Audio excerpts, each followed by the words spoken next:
Percent proportion. That is the lesson we are looking at today. Get your note packet ready.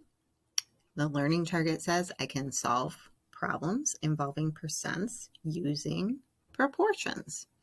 If you don't have a note packet, you are taking notes in your learning log. Get the title and learning target written down. And remember, with this video, you can pause or rewind at any time, watching at your own pace. What is a proportion? Remember, a proportion is an equation stating that two rates or ratios are equivalent. We're going to do a quick review here. What do the parts of a ratio mean in terms of a percent? So remember, a ratio is a fraction. There's a numerator and denominator. And what do those parts mean in terms of percent? Well, the numerator is the part, and the denominator is the whole.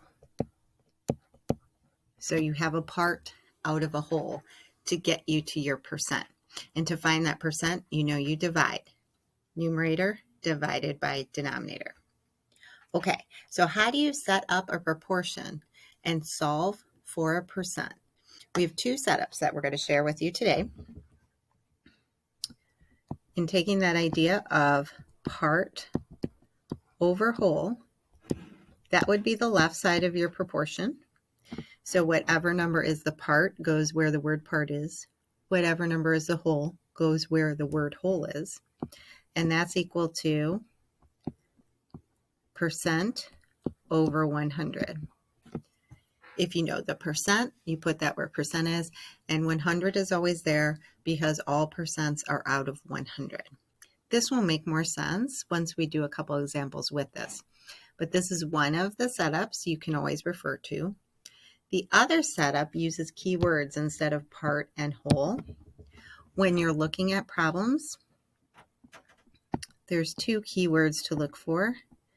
Is represents the part. So if you find the word is in your problem, that number by is your part. Of represents the whole.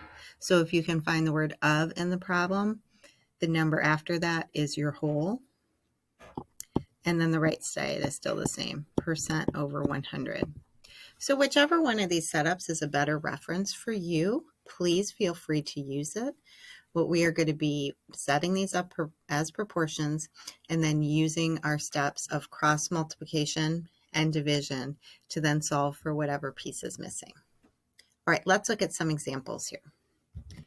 First example, what percent of 15 is 9? Now, in the question, you need to start looking critically at the words in the question. The first two words tell us what we're looking for.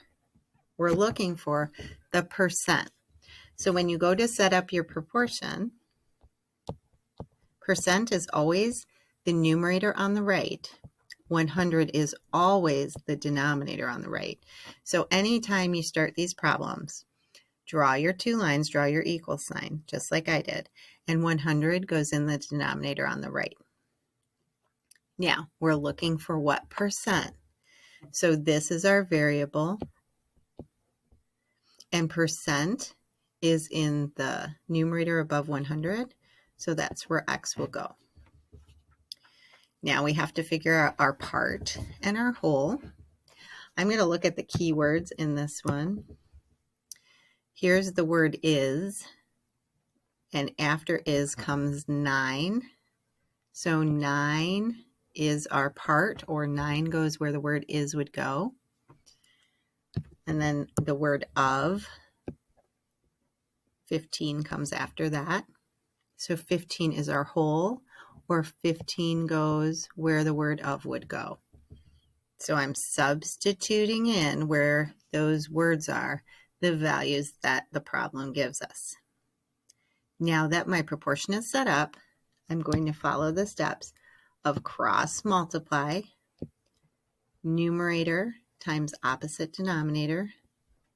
So 9 times 100 equals, don't tell me what that equals. Remember, you have to do opposite numerator times denominator, 15 times x. Now underneath that is where you do those multiplications, get those products. 9 times 100 is 900. 15 times x is 15x. To find x, we're going to divide both sides by that coefficient of 15. And you can use your calculator. Oop, I've ran out of room. I'll have to do it over here. 60 equals 1x. Okay, now look back at your problem. We were looking for the percent. So our answer is 60% of 15 is 9. So what I've done is taken out the words what percent, taken out the question, and put our answer in for that question. This was a percent, so 60 becomes a percent. Let's look at another example.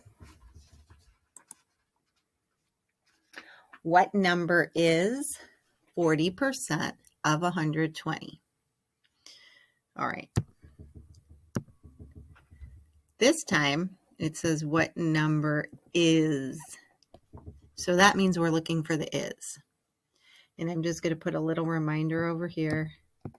Is over of equals percent over 100.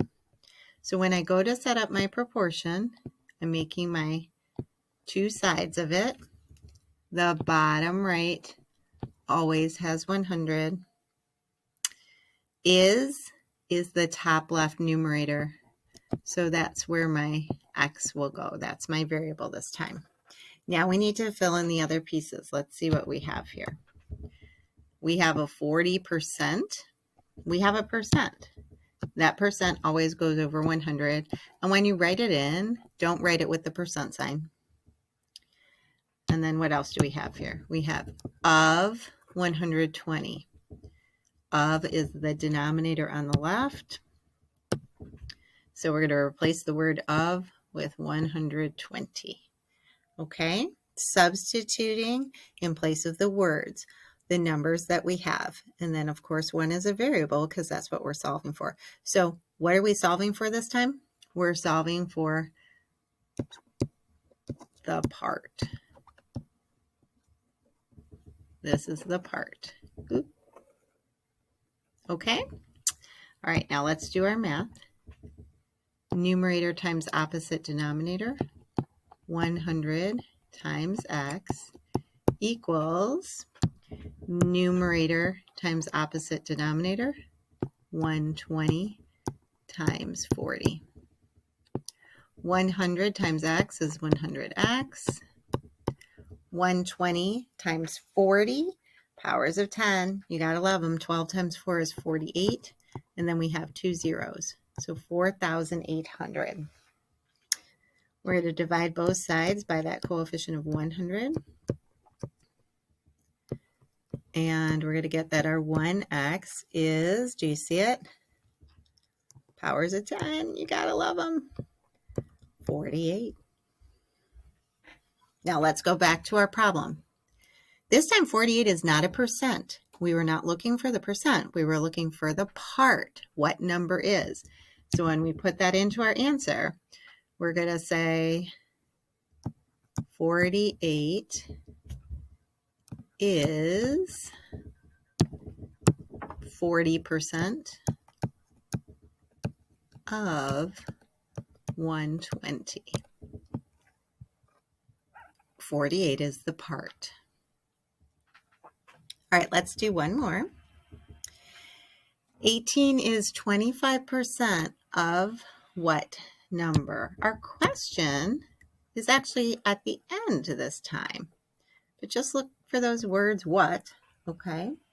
And this time our of is going to be our variable, and our of is the whole.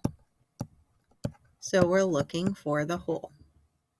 So when we set up our proportion, two ratios equal to each other with 100 in the denominator on the right, The whole is the denominator on the left, so that's where our variable goes. Of. Okay, now let's look at what else we have. 18 is, so 18 goes where is goes, and that's above the x. And then 25%. Percent always goes above the 100. That's an easy one to place if you've got the percent. There's your proportion. Now let's do the math. Numerator times opposite denominator. 18 times 100 is equal to numerator times opposite denominator. 25 times x.